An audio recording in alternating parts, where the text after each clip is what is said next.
Eh bien salut à tous et à toutes, donc nous revoilà pour une nouvelle vidéo. Alors aujourd'hui je vais vous apprendre à débuter dans l'élevage de fourmis. Alors pour ça il vous faudra quelques éléments principaux. Donc il vous faudra un tube à essai, une pince, de l'eau, du coton.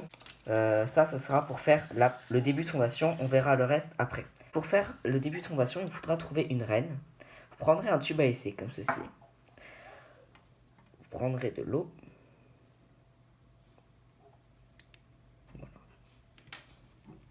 Et vous le mettrez dans le tube à essai.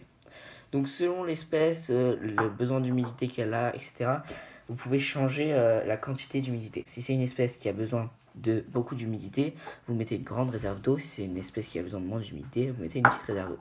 Moi j'ai mis beaucoup d'eau, c'est pour aucune espèce, j'enlèverai ça. Vous prenez une grosse boule de coton, vous l'enfoncez et vous appuyez. Hop, donc le but n'étant pas de péter le tube non plus, donc ne forcez pas trop. Vous allez appuyer jusqu'à arriver au coton. Et là, hop, on arrive comme ça. Hop, on a une partie habitable et une partie avec la réserve d'eau. Vous allez prendre une autre boule de coton, comme ceci. Vous refaites la même manipulation. Vous prenez, hop, et vous bouchez le tube. Là, vous aurez mis votre reine et ça lui fera une pièce, enfin en quelque sorte une salle pour vivre. Un exemple avec une Camponotus cruentatus. Voilà, donc c'est une très belle reine qu'on a ici. Donc vous voyez ici il y a la réserve d'eau qui commence à s'user, mais c'est une espèce qui a besoin de très peu d'eau, donc j'en ai mis pas beaucoup.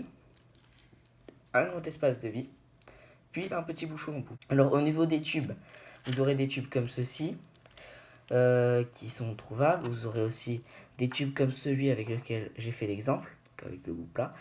Ça n'a aucune importance. Après c'est aussi le diamètre qui compte beaucoup. Donc là vous voyez le diamètre n'est pas le même, un bien plus gros diamètre ici que sur les autres. Donc selon l'espèce il faudra changer. Alors ensuite le nourrissage des fourmis. Pour les nourrir il y a plusieurs nourritures possibles.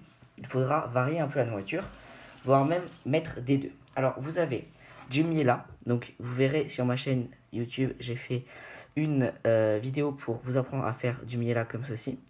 Et vous aurez aussi donc des criquets. Donc criquets congelés au préalable 3 jours avant pour enlever tout ce qui est bactéries, etc. Donc voilà, des criquets congelés et du miela, vous leur donnez ça. Alors, pour l'instant, le budget à prévoir pour avoir des fourmis, avec tout ce que je vous ai présenté, est de quelques euros. Hein, on doit être sur du 1-2 euros maximum. Il vous faudra prévoir, une fois que la colonie sera un peu plus grande, qu'il y aura une cinquantaine d'ouvrières, il faudra vous procurer un nid. Il y en a plusieurs types. Je vous ferai une vidéo dans pas longtemps pour vous expliquer quel type de nid prendre pour quelle espèce. Ça, une vidéo qui permettra de choisir un nid. Donc moi, personnellement, pour mes Camponotus vagus, j'ai choisi ce nid. Pour l'instant, il n'y a pas beaucoup de Camponotus, c'est que j'ai eu un petit problème au niveau du tube à essai, donc j'ai dû accélérer la mise en nid. Du coup, voilà, j'ai déjà mes Camponotus dans ce nid, alors qu'il n'y a que 5 ouvrières. Ça n'est pas dérangeant, mais c'est plus simple pour les observations, etc., de les laisser en tube à essai au début. Ça, c'est un nid qui va durer pas très longtemps, parce que vous voyez, il n'est pas très grand. Surtout pour des grandes espèces comme celle-ci. Après, pour des espèces comme les crématogastères, des fédoles pallidula, etc., ce nid est très bien. Même si il ne faut pas oublier que les fédoles sont des espèces qui s'échappent très facilement. Donc il faut bien boucher toutes les issues, faire en sorte qu'elles ne puissent pas s'échapper. Il faut prévoir un budget de, selon la fourmière que vous voulez avoir.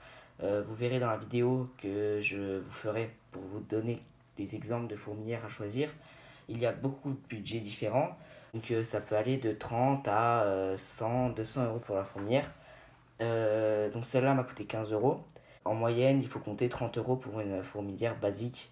Après, il faudra prévoir, une fois que la colonie aura beaucoup grandi, donc vous voyez, là pour l'instant j'ai très peu de Camponotus vagus, comme je l'ai dit, ça c'est une colonie de Camponotus vagus. Donc elles remplissent juste le bas pour l'instant.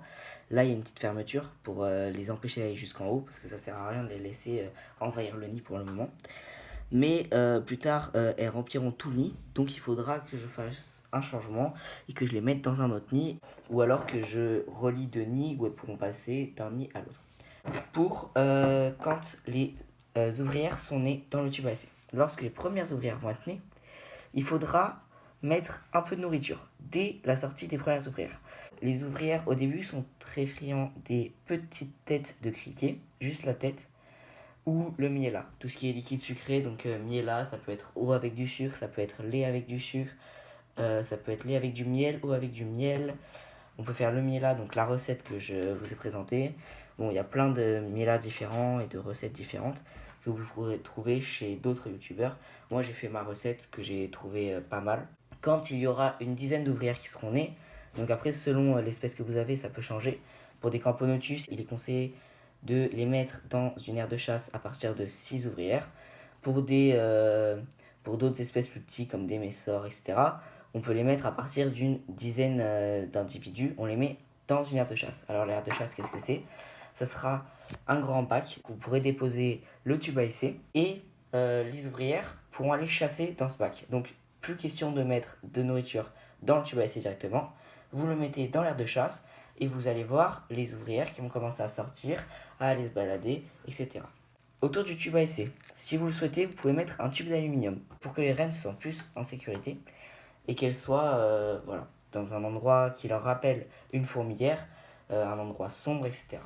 Donc moi, c'est ce que j'ai fait pour mes 2 Camponotus cruentatus. C'est pas une obligation. Pour d'autres espèces, je ne l'ai pas fait et ça a très bien marché et ça n'a causé aucun problème.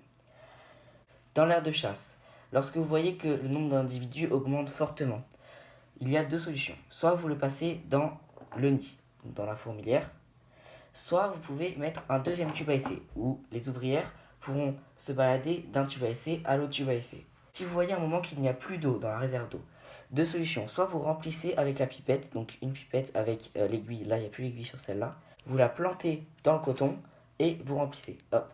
Ou sinon, vous pouvez juste rajouter un autre tube et les inciter à déménager dans un autre tube. Ça peut aussi marcher. Voilà, maintenant je pense que vous savez tout pour commencer dans l'élevage de fourmis. N'hésitez pas à aller regarder les autres vidéos de ma chaîne sur les fourmis pour en savoir un peu plus. Je vous mets à la fin de cette vidéo le lien pour aller voir comment faire du miela pour vos fourmis. Et voilà, on se retrouve dans une prochaine vidéo la semaine prochaine.